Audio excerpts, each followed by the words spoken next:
চোখ নষ্ট হয়ে যাচ্ছে অথচ আপনি কিছুই টের পাচ্ছেন না। আপনি কি জানেন এই রোগটার নাম কি?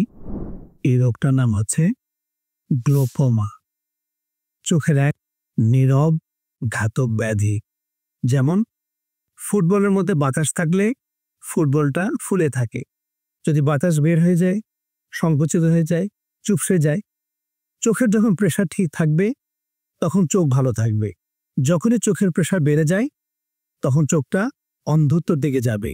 আর এই প্রেশার বেড়ে যায় এটাকেই বলা হচ্ছে গ্লোকোমা। এখন আমরা আসি, গ্লোকোমাটা কি জিনিস, এটা কিভাবে ডায়াগনোসিস করা যেতে পারে। আসলে রোগীরা বুঝতেই পারেন না উনি গ্লোকোমার রোগী। এই রোগটা হচ্ছে তুষের আগুনের মতো। তুষের আগুন যেরকম বাইরে থেকে বোঝা যায় না, জ্বলে পড়ে সব ছারখার করে দেয়, গ্লোকোমা এরকম চোখের প্রেশার বেড়ে যায়, রোগী বুঝতে পারে না, চোখে কোনো ব্যথা করে না, কিন্তু চোখটা আস্তে আস্তে আস্তে অন্ধত্বের দিকে চলে যায়। এটার কারণ হচ্ছে যে ফুটবল যেরকম অনেক বাতাস যখন দেওয়া হয় একসময় তখন ফুটবলটা ফেটে যাবে যে কোনো এক দিক দিয়ে।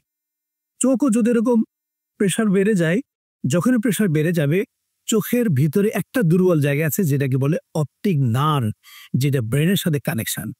তো চোখের চাপ বেড়ে গেলে এই অপটিক নার্ভের ভিতরে যে ফাইবারগুলো সেগুলো আস্তে আস্তে নষ্ট হতে থাকে। একটা ফাইবার নষ্ট হবে, দুটো হবে, তিনটা হবে। যখন অনেক দিন চোখের প্রেশার বেড়ে থাকে কিন্তু রোগী জানে না, তখন তার সবগুলো ফাইবার ড্যামেজ হয়ে যাবে, নষ্ট হয়ে যাবে। তখন রোগী কিছু দেখবে না, আর আসবে ডাক্তারের কাছে যে আমি তো চোখে দেখি না। তখন যখন আমরা ডায়াগনোসিস করবো যদি গ্লোকোমার রোগী, সেদিন আর এই রোগীর কোনো চিকিৎসা নেই। এজন্য আপনাকে কি করতে হবে, আগে আপনাকে চোখের ডাক্তারকে দেখাতে হবে। এখানে একটা জিনিস স্মরণীয় হচ্ছে, যদি কারো বাবা মার গ্লোকোমা থাকে তাহলে কিন্তু সন্তানদের গ্লোকোমা হয়। তো আমাদের কাছে অনেক রোগী এসেই বলেন আমার বাবার গ্লোকোমা ছিল, আমার মায়ের গ্লোকোমা ছিল। তাহলে নিশ্চয়ই আপনাকে অবশ্যই পরীক্ষা করতে হবে যে আপনি গ্লোকোমার রোগী কি না।